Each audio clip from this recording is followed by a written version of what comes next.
Hello, Scream Stories family. I'm on a mission to collect the spookiest stories from around the world, so you can enjoy your daily dose of horror. Please support the channel with a like, a quick comment, and a subscription. It really helps us out. Share the creature that scared you the most as a child. Was it clowns, werewolves, or maybe even Cthulhu? Drop a comment about anything or anyone made you hide under your bed. Let's hear your scariest memories.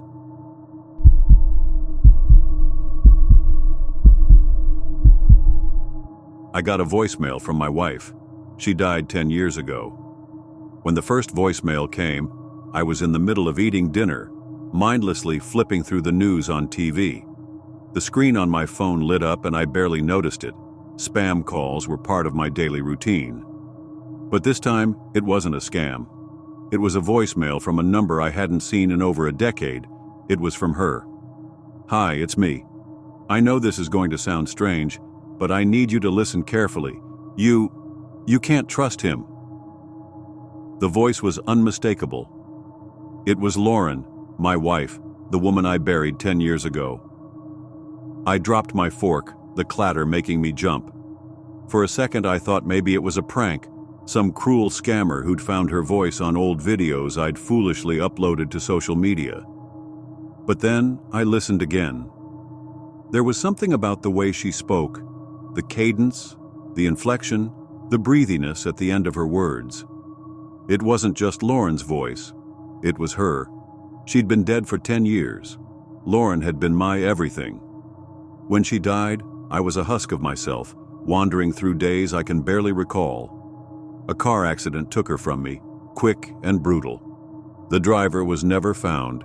And now, her voice, it was impossible. The voicemail was time-stamped only a minute before I played it, and when I tried to call the number back, it rang to nothingness. No dial tone, no voicemail box, just an endless void.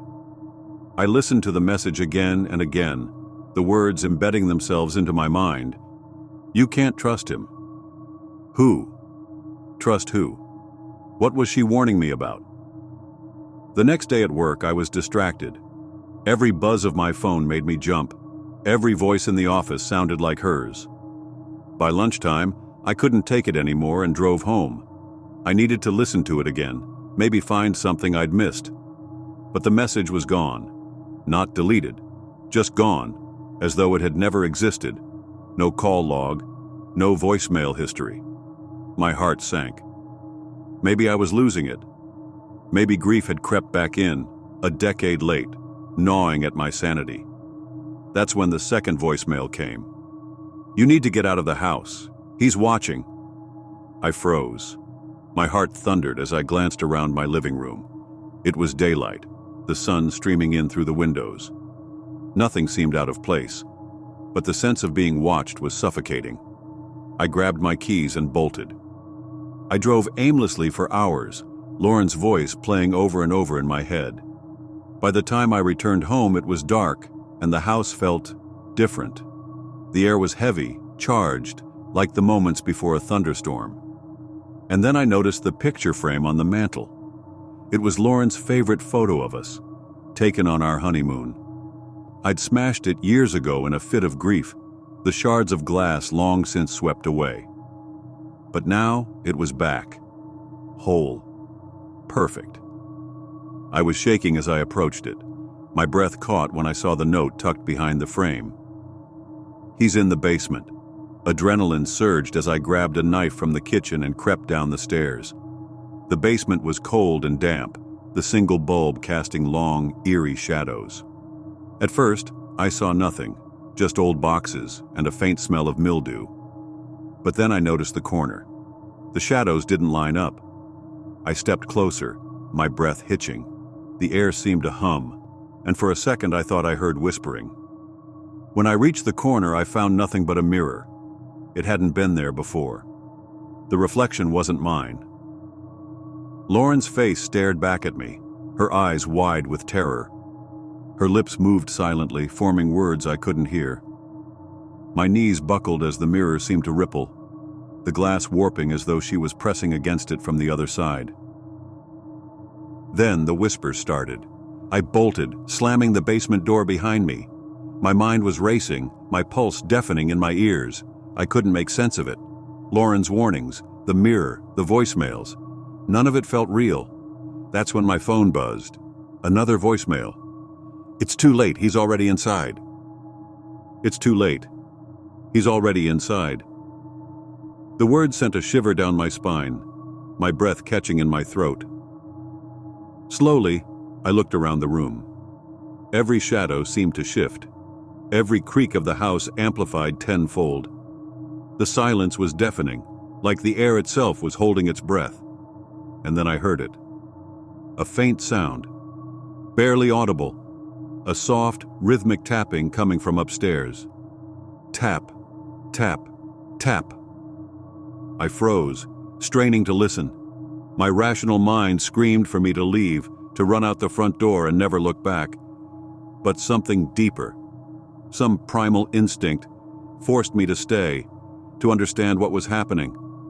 I couldn't abandon Lauren. Not again. Knife still clutched in my hand, I crept up the stairs, each step agonizingly slow. The tapping grew louder, more deliberate, as though it knew I was coming. When I reached the landing, the noise stopped. The hallway was dark, save for a faint sliver of light coming from the bedroom at the end. My bedroom. The door was ajar, swaying slightly as though caught in a non-existent breeze. "Lauren?" I whispered, my voice barely audible. No answer.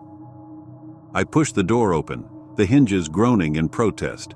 The light was coming from the mirror on my dresser. Not just any light, a pale, unnatural glow that pulsed like a heartbeat. My reflection was there, but it wasn't right. It was too still, too rigid. And behind me, in the reflection, I saw him. A man. No, not a man. A figure, tall and thin, cloaked in shadow. His face was featureless, but his presence was suffocating, like he was drawing the life out of the room. I spun around, knife raised, but the space behind me was empty. I looked back at the mirror. The figure was closer now, standing directly behind my reflection. He raised a hand, long, spindly fingers reaching for my shoulder. I felt a cold, bone-deep chill as though the touch was real. The mirror began to crack, fractures spreading like spider webs. And then, I heard her voice again, not through the phone, but from the mirror itself. "Run, Jack! Run now!" I didn't need to be told twice. I turned and bolted down the stairs, the knife clattering to the floor as I ran for the front door. Behind me, I heard the mirror shatter, followed by a deep, guttural growl that seemed to reverberate through the entire house. I threw open the door and stumbled outside, gasping for air. The night was eerily quiet, the street deserted. For a moment I thought I was safe, but then I saw it. In the window of my house, the shadowy figure stood, watching me. His head tilted slightly, as if amused, and in his hand, he held the picture frame from the mantel, the one of Lauren and me on our honeymoon. The glass was cracked, just like the mirror. My phone buzzed again. Another voicemail. With trembling hands, I pressed play. "You can't run, Jack. He's always been with you." The call ended with static, and as I stared at my screen, the caller ID flickered. It wasn't Lauren's number anymore. It was mine.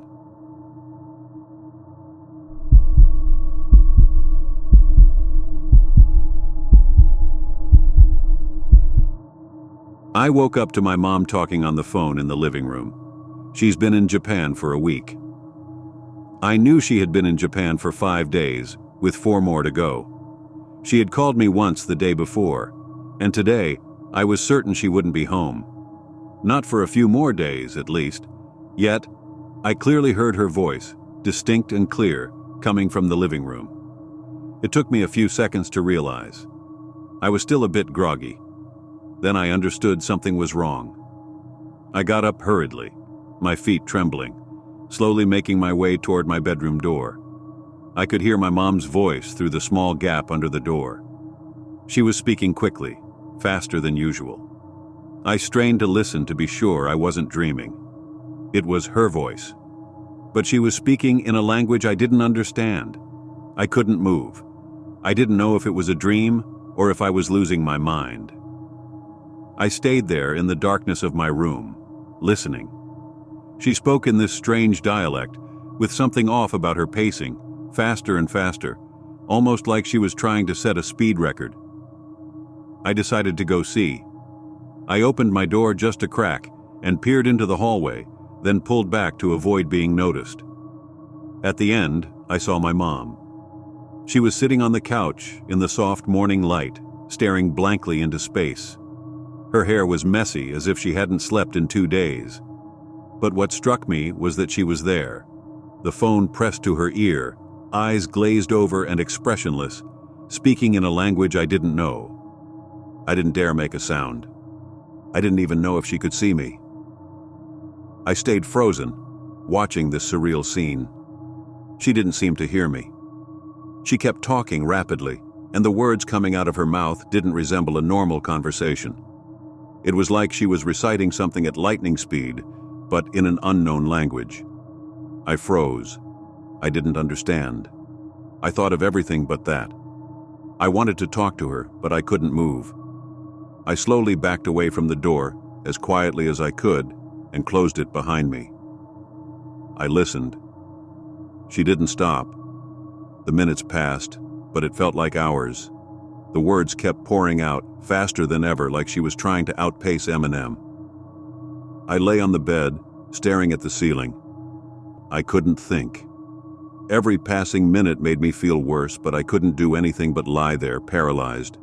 Then, after about 10 minutes of keeping up the pace, she suddenly stopped. No noise, nothing. It was even stranger. I stayed there, almost holding my breath. I thought everything would return to normal, but no. Then, suddenly, she started again. But this time, it wasn't words. She was screaming. It wasn't sentences anymore, just sounds, screams, like she was pleading. Screams like I'd never heard before. It sent chills down my spine. She kept screaming, louder and louder, as if she were in some uncontrollable panic. I couldn't move. I couldn't scream. I was stuck, paralyzed, caught between fear and confusion. I couldn't even breathe normally, as if the air in the house had become heavier. Then, suddenly, silence. Nothing. The phone stopped ringing.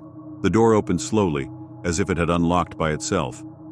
I moved closer, remaining frozen in the darkness, half hidden in the shadow of the hallway, watching the room. She was there, on the couch, motionless, eyes fixed in space. The phone was still in her hands, but she wasn't speaking anymore. Her lips moved, but no sound came out. It was just terrifying. There was tension in the air, as if the rest of the world had disappeared around me. The door slammed shut by itself, the loud noise pulling me out of my daze. I didn't move.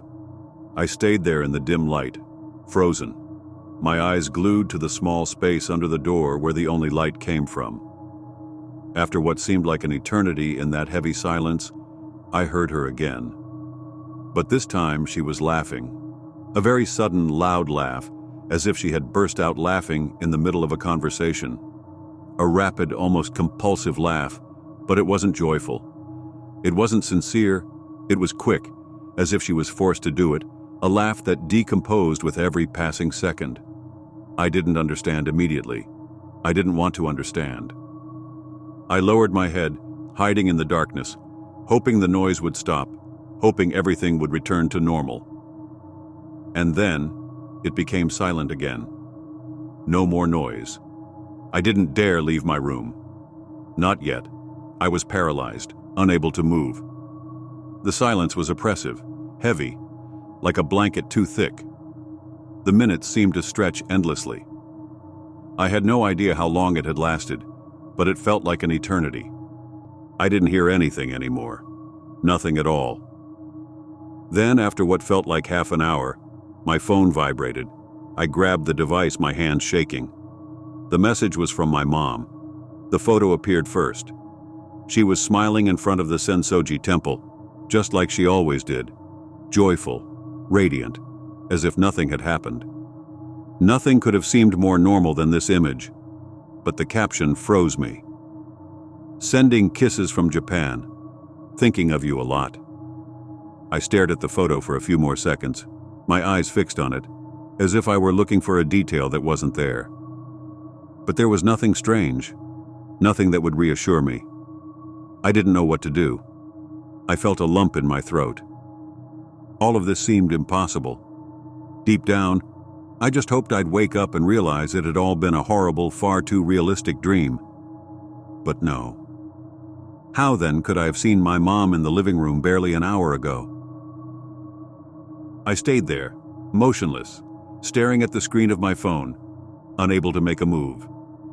The photo was there, but in my head everything felt off. As if somehow everything I had experienced in the last few minutes was just an illusion. I stayed frozen in my room for minutes, maybe hours, not knowing what to do. I didn't respond. I didn't say anything. I just let the fear settle in, unable to remove it. And I still have no explanation.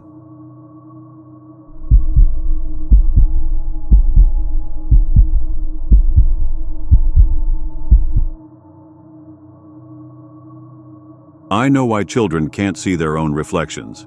Before age 5. My daughter Emma is 4, and she's never seen her reflection. I know this because I've watched her look into mirrors her entire life and see only empty glass. I'm a developmental psychologist specializing in early childhood cognition, or I was, until my research led me to something no journal would ever publish. Something that explains why children under 5 can never recognize themselves in mirrors, no matter how many times we've tested them. It's not that they can't see themselves. It's that we've been wrong about what a reflection really is. The discovery started with a routine developmental study. We were replicating the classic Rouge test, putting a red dot on a child's face to see if they recognize their reflection. Standard procedure says children gain self-recognition between 18 and 24 months. But our data showed something impossible. The children's eye-tracking patterns indicated they were seeing something in the mirror, something that moved when they moved, something they were desperately trying not to look at. We expanded the study. Thousands of hours of footage, children from different cultures, different environments, always the same pattern, deliberate avoidance of their own reflection until approximately age 5. That's when I noticed the drawings. Emma, like most 4-year-olds, loves to draw, but she never draws herself. When asked to draw her family, she draws me, her father, her toys. But where she should be in the picture, there's always a dark shape, a void with too many angles.